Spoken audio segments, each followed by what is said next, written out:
Bonjour et bienvenue dans cette Eureka qui a pour sujet de personnaliser le module reproduction dans le logiciel Troupeau. Juste une précision au niveau du visuel, au niveau du logiciel, ce sera la version Troupeau 2018. Alors, aujourd'hui, on va voir pourquoi paramétrer son module. On verra ensuite les critères de base, mais aussi les critères de fécondité et de vélage. Et on verra par la suite les changements de lieu en automatique. Donc, à quoi ça sert de paramétrer son module reproduction dans le logiciel? Pour commencer, il faut donc se rendre dans Reproduction, Paramètres, Reproduction. À cet endroit-là, on va trouver 5 onglets. L'onglet Conduite, Fécondité, Vélage, Lieu et Données complémentaires. Au niveau de l'utilité de ce paramétrage, ça nous permet de représenter la réalité des choses, donc faire un copier-coller de son exploitation. Ça permet aussi de faciliter le suivi de reproduction, puisque le logiciel va calculer certains événements automatiquement. Et ça permet aussi d'inclure des automatismes, par exemple des poids des veaux à la naissance ou autres.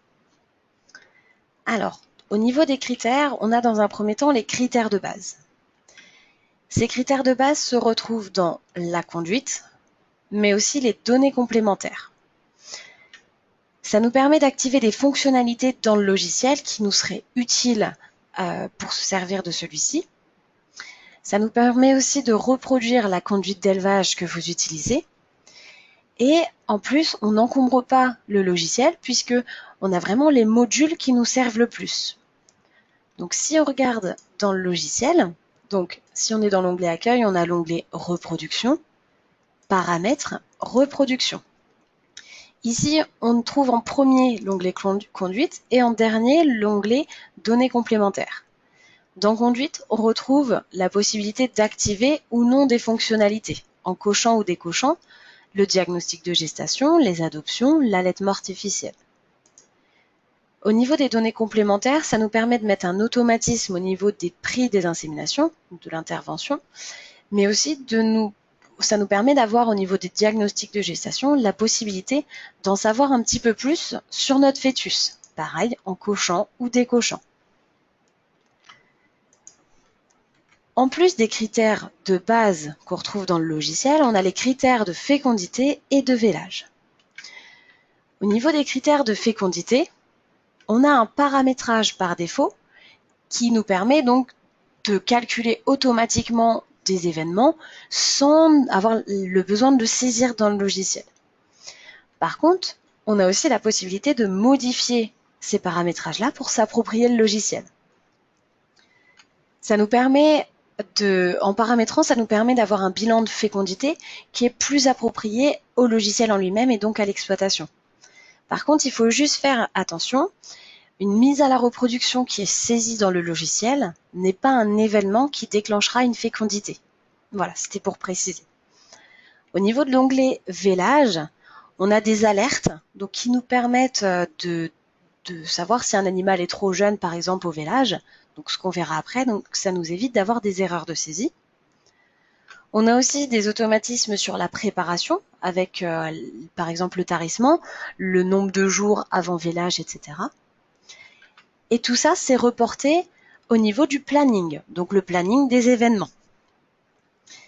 Pour terminer, on a des automatismes qui sont saisis lors du vélage, donc par exemple le poids des veaux, ou sinon même la durée de données du colostrum. Si on regarde dans le logiciel, donc toujours, si je referme, reproduction, paramètres, reproduction, on a fécondité ici et vélage juste à côté. Dans l'onglet fécondité, on a vraiment tout ce qui est en rapport avec la fécondation, mais aussi en rapport avec la gestation. Donc après, voilà, ça c'est vraiment des paramètres qui sont saisis par défaut, mais vous avez la possibilité de les modifier vraiment comme vous le souhaitez. Chaque donnée est modifiable. Si le problème de fécondité pour vous, c'est un animal qui a 4 inséminations au lieu de 3, comme c'est précisé dans le logiciel, vous pouvez tout modifier. Au niveau de vélage, c'est la même chose, toutes les données sont modifiables. Et donc on a bien ce souci-là ici, par exemple, de l'âge au premier vélage, qui nous évite de faire des erreurs si on s'est trompé sur un animal ou autre. On a aussi en dernier ici tous les paramétrages d'automatisme au vélage. Alors, pour terminer, on a en dernier lieu un changement de lieu qui peut se faire automatiquement. Donc c'est toujours dans ce paramétrage-là. Il faut savoir que le changement de lieu en automatique est uniquement pour le vélage ou le tarissement, qu'on a la possibilité de mettre un lieu principal, donc 24 heures, ou un lieu secondaire aussi, si on veut séparer les deux. Et donc c'est exactement la même saisie qu'en normal, que si on le faisait manuellement, mais là ça se fait vraiment directement quand vous saisissez le vélage ou le tarissement. Si on regarde dans le logiciel, c'est vraiment toujours au même endroit, donc reproduction, paramètres, reproduction. Et ici, on a l'onglet lieu qui se trouve au milieu des autres. Si on clique dessus, notre type d'événement, on a dit qu'on pouvait choisir tarissement ou vélage. Donc, imaginons, je veux qu'au vélage, mon animal, voilà, il soit dans le lieu principal, je sais pas, vache à l'engraissement, imaginons, hein, et dans la case, on n'en a qu'une seule, 24 heures. Si on veut que pendant 12 heures, notre animal soit dans ce bâtiment-là, mais qu'ensuite il aille dans Champ des Rochers, on peut modifier en le faisant aller dans un lieu secondaire. Pour conclure, donc vraiment le paramétrage de la reproduction nous permet de représenter au mieux l'exploitation, donc au niveau de la conduite d'élevage, de vos manières de gérer la reproduction de vos animaux. Ça nous évite aussi de faire des erreurs de saisie. On peut s'en rendre compte grâce aux automatismes du logiciel.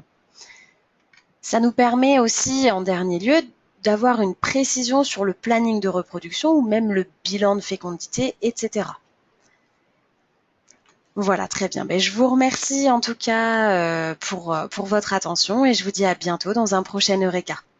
Bonne journée.